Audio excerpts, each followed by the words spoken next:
जो आपसे प्रतिकूल व्यवहार कर रहा है, हो सकता है आप उसी के कारण भजन के मार्ग पर आए हो। जो आपसे प्रतिकूल व्यवहार कर रहा है, जो आपके जीवन में प्रतिकूलता ला रहा है, उससे द्वेष नहीं करना, उससे बचकर भागने के लिए नहीं कह रहा हूं मैं। हो सकता है उसी के कारण आप भजन के मार्ग पर आए हो। क्यों संत कह रहे हैं निंदक नियरे राखिए आंगन कुटी छवाए। अरे वो बहुत बड़ा हित कर रहा है। मैं तो ऐसा समझता हूं भाई, जो आपकी गलती बताता है वो आपको बहुत बड़ा हित कर रहा है।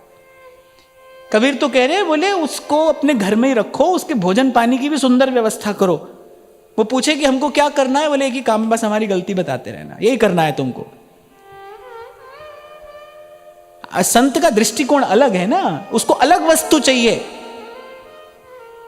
उसको घर दुकान मकान बच्चा ये सब नहीं चाहिए ना, उसको कोई अलग वस्तु चाहिए। और मैं कहता हूं जब आपका लक्ष्य अलग है फिर आपका मार्ग भी अलग होगा।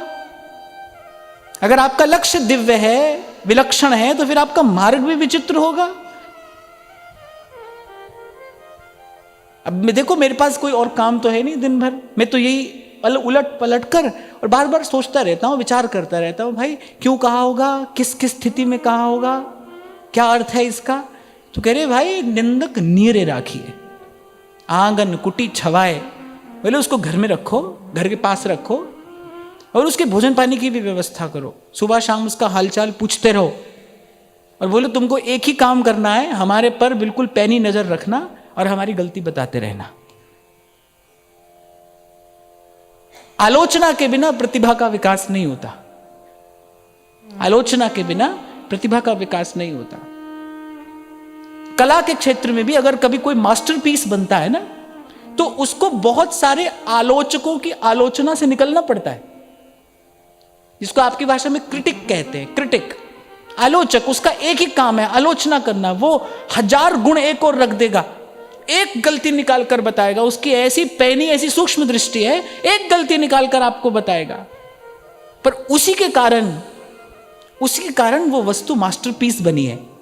वो उसी आलोचक की कृपा है, आलोचना के कारण ही वो वहां तक आया है। अगर किसी को आलोचना स्वीकार करने की सामर्थ्य प्राप्त हो जाए, पर क्षमा करना, ये धीरज सबके पास में नहीं होता है।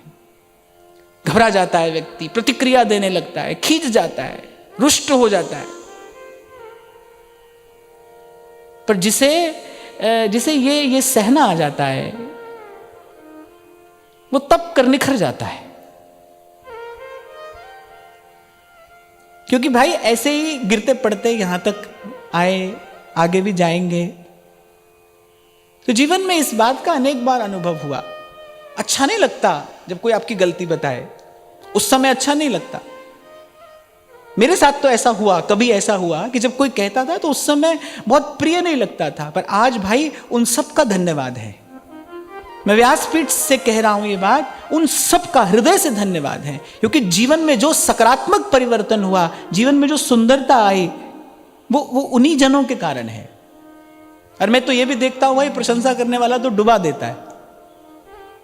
बहुत बरस पहले मुझे एक संत ने कहा था, बोले बेटा एक बात हमारी सदा अपने पास रखना, अपने आप को अपनी प्रशंसा करने वालों से बचा कर रखना, उनसे दूर रखना, उनके बीच में नहीं रहना। जो तुम्हारी बहुत प्रशंसा करते हो उनके बीच में नहीं रहना। कभी कभी इस प्रकार व्यक्ति अपने जीवन का अवमूल्यन भी कर बैठता है। संतों की बात में बड़ा गौरव होता है ना, वो गुरु हैं, भारी बात बोलते हैं। दे स्पीक वॉल्यूम्स, छोटी सी बात में बड़ी बात बोलते हैं। जीवन में बड़ी काम की बात, बड़े काम आती है। तो काम आ रही है संतों की बातें।